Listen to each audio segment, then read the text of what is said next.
Ma hantise, c'était de rentrer dans ce schéma classique. C'était d'arriver à 35 ans et de regarder en arrière et de me dire, au final, j'ai rien fait. Dès mon plus jeune âge, j'ai compris que j'avais cette envie de voyage. Et un soir, j'ai eu comme un déclic. J'ai pris un billet. Je me suis dit, c'est le moment, t'as 21 ans, t'es libre, tu peux faire ce que tu veux. Donc fonce et découvre le monde.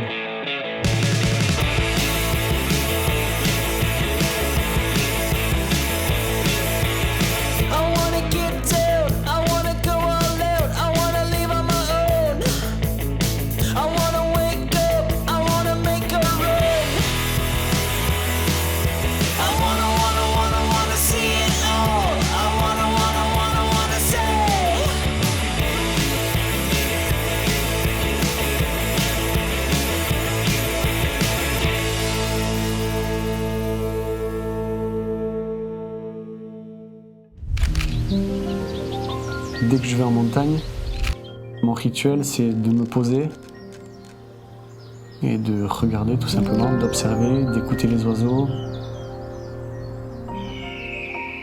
de regarder les arbres, les montagnes au loin, le soleil se coucher. J'ai eu cette chance d'être né au Pays Basque, entre océan et montagne. Depuis ma plus tendre enfance, j'ai eu l'habitude d'aller jouer dehors.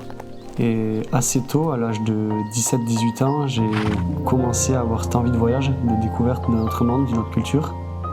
Donc à 19 ans, je suis parti en Irlande et j'ai traversé tout le pays par la côte à pied. Et c'est de là que ça a vraiment commencé. Après, toutes mes aventures, elles ont été rythmées par les rencontres, par la découverte.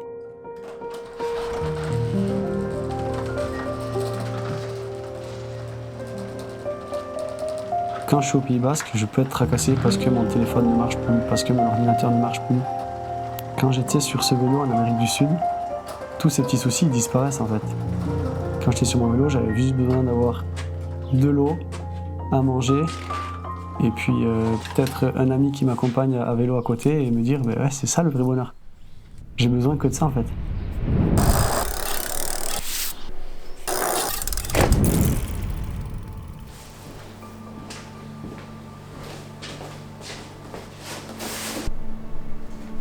J'étais en Argentine et j'ai de la famille en Argentine.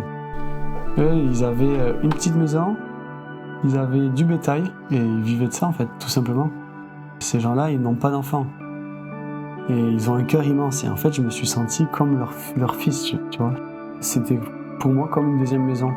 Je me suis dit, mais c'est peut-être ça que je suis venu chercher, pourquoi pas me poser un instant.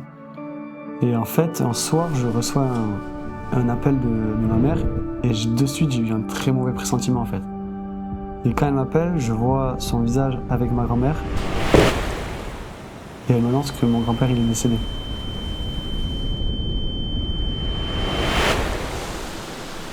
Pour moi c'était un immense coup de massue.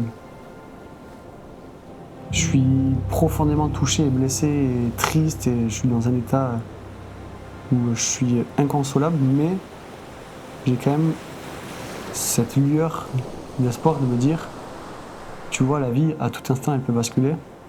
Profite. Vis, voyage, découvre le monde, fais ce qu'il te plaît, ne vis pas pour d'autres personnes. Et c'est ce qui rendrait fier mon grand-père.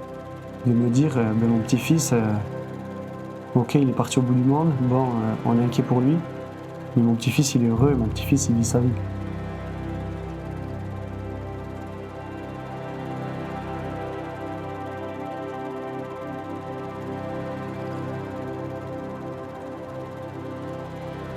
Petit à petit, je vois au loin un énorme orage arriver.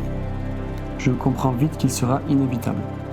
Il frappe fort, causant de nombreux dégâts et me volant des choses précieuses auxquelles je tenais le plus et qui brillaient le plus dans mon temps.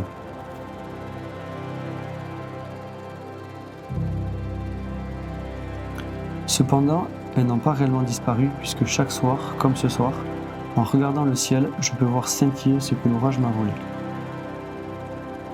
J'imagine que ce sont eux qui me regardent me sourient.